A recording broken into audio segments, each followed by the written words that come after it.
इंग्रजांच्या विरोधात लढला भिडला कुणी चार वेळेचं पुस्तक नाही दिला कन्नडमध्ये त्यांच्यावरती पिक्चर आहे कन्नडमध्ये त्यांच्यावरती बदनामी आहे कन्नडमध्ये त्यांच्यावरती सरकारने लिहिलाय काय सरकारवरती त्याच्यावरती लिखाण केला आज आम्ही देवेंद्र फडणवीस साहेबांना विनंती केली या आयटीआय कॉलेजला वीर सिंधू लक्ष्मणांचं नाव दिलं अधिकृतपणे महाराष्ट्राच्या 494 आयटीआय कॉलेजला जे असे उपेक्षित आहेत उपेक्षित महापुरुष आहेत ज्यांनी महाराष्ट्राच्या हिंदवी स्वराज्याच्या निर्मितीमध्ये काम केलं आहे त्यांची नावं घेऊन टाकली पहिल्यांदा असं घडतंय विट्याच्या आयटीआय कॉलेजला भरली जायचं नाव दिलं आहे 494 सगळे अशी उपेक्षित लोक आहेत त्यांच्या नावाला आता एक कॉलेज होत आहे 100 मुलं तिथे येतील ते अभ्यास करतील सर्च करतील ही कोण माणसं आहे की ज्यांनी या राष्ट्रासाठी काम केलं आहे या देशासाठी काम केलं आहे या राज्यासाठी काम केलं आहे आणि म्हणून माझी विनंती आहे हे सगळे जी लोक आहेत त्या सगळ्या लोकांच्या बद्दल एक चांगला इतिहास समोर येण्याची आवश्यकता आहे कारण तुम्ही त्या सगळ्या गोष्टीची रिलेटेड आहे राजकारण होत राहतो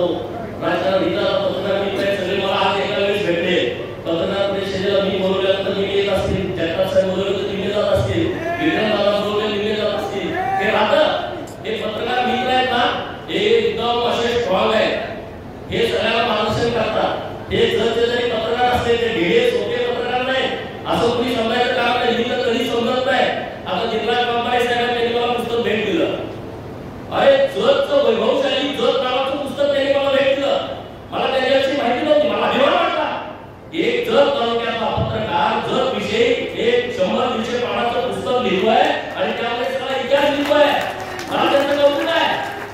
माझ्या विरोधात कधी 100 वाक्य दिले बाजू एक पण दिलेला आहे मला त्याचा अभिमान आहे कारण तो खरा पत्रकार आहे या तालुक्यासाठी लढतोय तालुक्यासाठी झुरळतोय तालुक्यासाठी लिहितोय आणि ह्या सगळ्या पत्रकारांच्या माध्यमातून आज तुला आम्हाला सगळ्यांना एकत्रित केलंय गोळा केलंय आबासाहेब पाटकर साहेबांच्या नावावर पुरस्कार दिला गेला ते आपल्या तालुक्यातलेच आहे येळदरीचे आहे एक शिवसैनिक पूर्वीचा पत्रकार त्या गावामध्ये फोन नव्हते त्या गावात कुठल्या सुविधा नव्हत्या तेव्हा जिल्ह्यातल्या शिवसैनिकांनी गावात आधार द्यायचे शिवदास जानकर पत्रकार येळदरीचे जे सांगलीमध्ये होते तेव्हा मी बघितले कॉलेज असताना ते म्हणे